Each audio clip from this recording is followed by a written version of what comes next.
Okay, we got some questions for Poppy Jim's Hog. What was technology like when you were a kid? What was technology like when you were a kid? When technology when I was a kid was a word I didn't know. But if I were to apply technology as we know it today, we had cars, we had trains, airplanes. The first airplane I ever rode in, with the side of the plane right by me was canvas. I could have put my finger through the side of the airplane. It was a biplane, had two wings, one on top of the other, and carried about 4 people.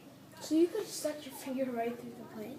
It was not, that would not have been a good thing to do, but it was just a canvas stretched tight with a sort of a lacquer on the side of it. Let me see what, well, we had radio. You tell about the little car that went up in the gymnasium? Oh, I had, for a short period of time, I worked allegedly as a salesperson on a used car lot. And the man who owned the used car lot was a friend of my dad's and of mine. Used to go hunting. The 3 of us used to go hunting.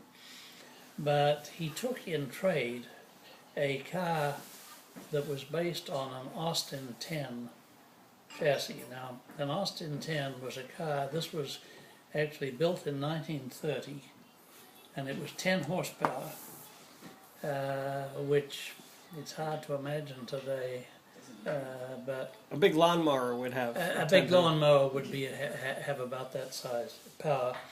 But it had been owned by an Air Force mechanic, and he's taken the whole body off, and he replaced it with aluminum, which was sort of more or less bent into shape.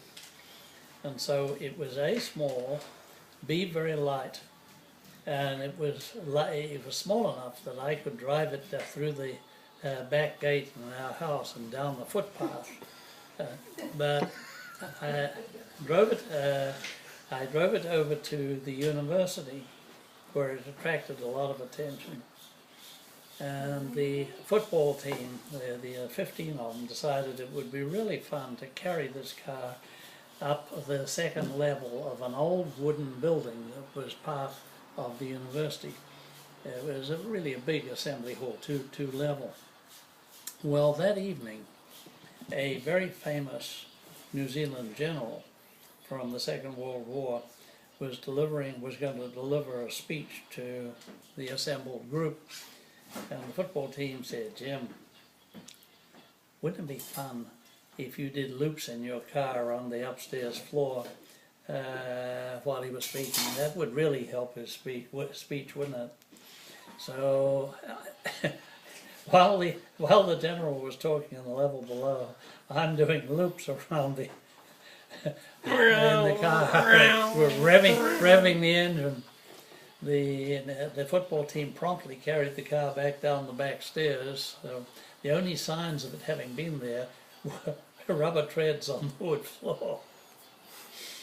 I was driving that car back down the Hutt Road, which was from Wellington, up out of the way to where I lived in Eastbourne, right around the Horseshoe Harbour. And a policeman pulled me over, a squad car. And he said, "What's that?" I said, "It's my car." He said, "Look, I could do 2 things. I could give you so many tickets for things that are wrong with that car that it'd take you a week to unscramble them. Or I can tell you that if I ever see you on the road again in that car, I will write all those tickets." So I said, "All right, I won't drive it on the road again." So that was unfortunately the end of that car. I sold it, I think, next day off the lot to somebody else, without bothering to tell them that there was a squad car waiting to pounce on that car if it ever showed up again. It would go 70 miles an hour with the wind behind it, and 35 miles an hour into the wind. But the engine the frame that it was built on was called the Austin 10. It was a very famous chassis, an engine. They had contests to drive the entire length of the African continent from the Mediterranean down to Cape Town. And one of the very few cars that made it all the way was one of those with the same engine, 10 horsepower engine. It was an amazing piece of work. But what other questions? What about when you were playing the harp on the radio? Oh, I learned to play the mouth organ as a Which we believe to be a harmonica, we're not sure. Harmonica, younger than you are today. And my dad got me a very fancy one with a button on the side which you could change keys with. And so I got to play this harmonica well enough that somebody found out, so the 2A, the big radio station, asked me to play, so I played my mouth organ over the radio that could be heard from one end of New Zealand to the other. It was pretty silly because I really wasn't that good. But I played a song called Danny Boy. Do you know it's an Irish folk song, kind of sad song, very well known tune. Oh, Danny boy, the hills are calling from down to glen and out across the bay. It's kind of a nice tune. Yeah. So that was. I still have that mouth organ.